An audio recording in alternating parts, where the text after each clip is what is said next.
Few days ago in my feed, I got the following video I'm going to share with you. If you're like me, you got it in your feed, you probably felt that this was a great, terrific example of what a school official should be.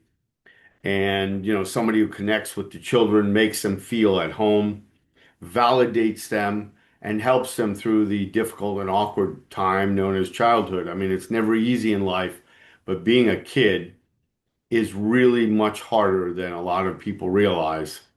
And of course, we're all kids at one point. And if we just get down to the part and we remember when we've had a really bad day, there are some kids who have a really bad day every day.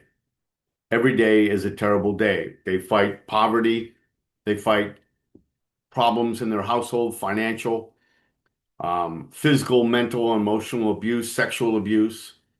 Um, they fight divorce and alcoholism and addictions on the part of their parents. Um, and then just all the other things that childhood brings. So it's good to know that there are people out there who really want to help kids. I saw this and shared it with a friend of mine who was a similar teacher. I wasn't this good. I didn't teach elementary for very long.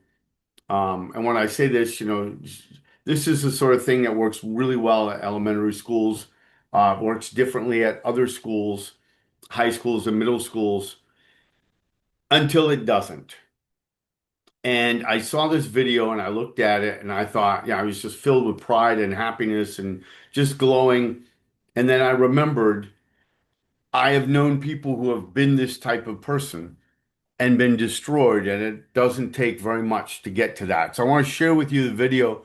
I want you to watch it, and then I want you to ask yourself what would happen if one of these children or their parents said something or reported something or misunderstood something, or an autistic kid didn't understand a cue or something.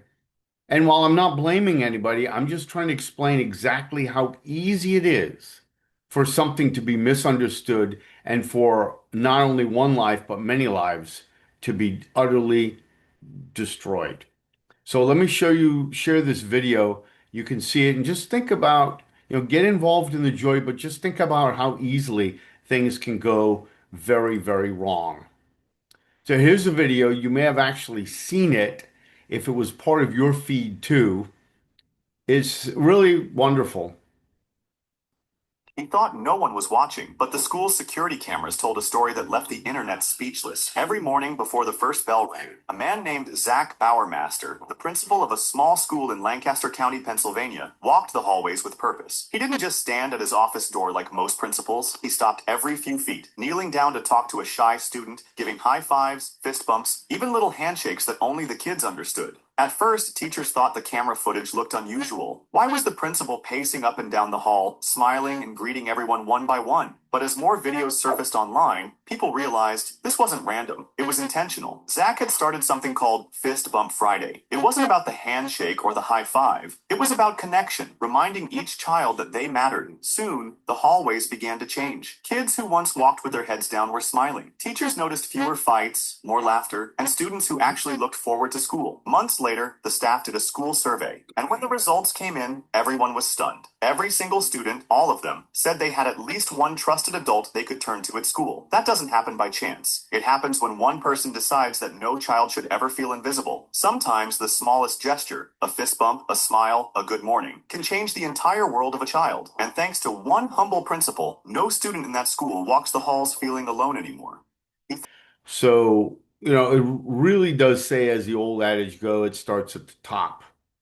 And top down stuff as well as bottom up can really make a difference. Top down, if it's done with, from a beneficial leader who really understands how to change the dynamic of a school, can make it a wonderful place to be.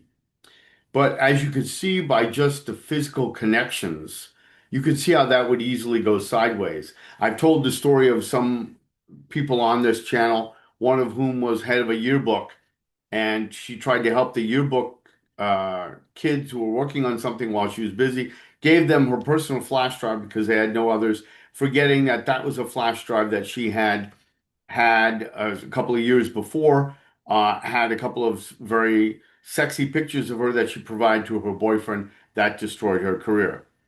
Other people claimed, even in this nearby county that I was in, there was a PE coach who used to, hug his students, and he would, be very handsy with them. And one of them accused him of touching her buttocks, and that led to his dismissal. And then, shockingly, he was brought back after a lengthy trial, and then he actually did something with the child. He left the area. I don't know where he thought he would go, but somehow he was able to leave the area, and I don't know what happened to him. I don't know much more about the case, but it certainly lends itself to the cynicism about teachers and pastors and priests and Boy Scout leaders. And once you get a bunch of them, then the taint is on all of them, so to speak, the stigma, uh, the negative view, and it's very hard to shake that black mark once it's put on you. So you can just see from something that's very innocent how something very grand and ugly can arise from it. And for whatever reason, people want to believe the ugly more than they want to give somebody the benefit of the doubt. And so I just wanted you to see that. I went from feeling great about this guy, what a wonderful principal he is, a young guy. Um, his whole career ahead of him, obviously chosen because he probably was a positive, uplifting, effective educator, placed in this position where it's very, very possible something that he would never contemplate can destroy his career. It does happen. It's tragic. And I would hope that we are sanguine and sober enough that if we see this happening, we don't jump to conclusions. We understand that there's a process, and we really do press hard to find out what the truth is of somebody who's otherwise a pillar of the community.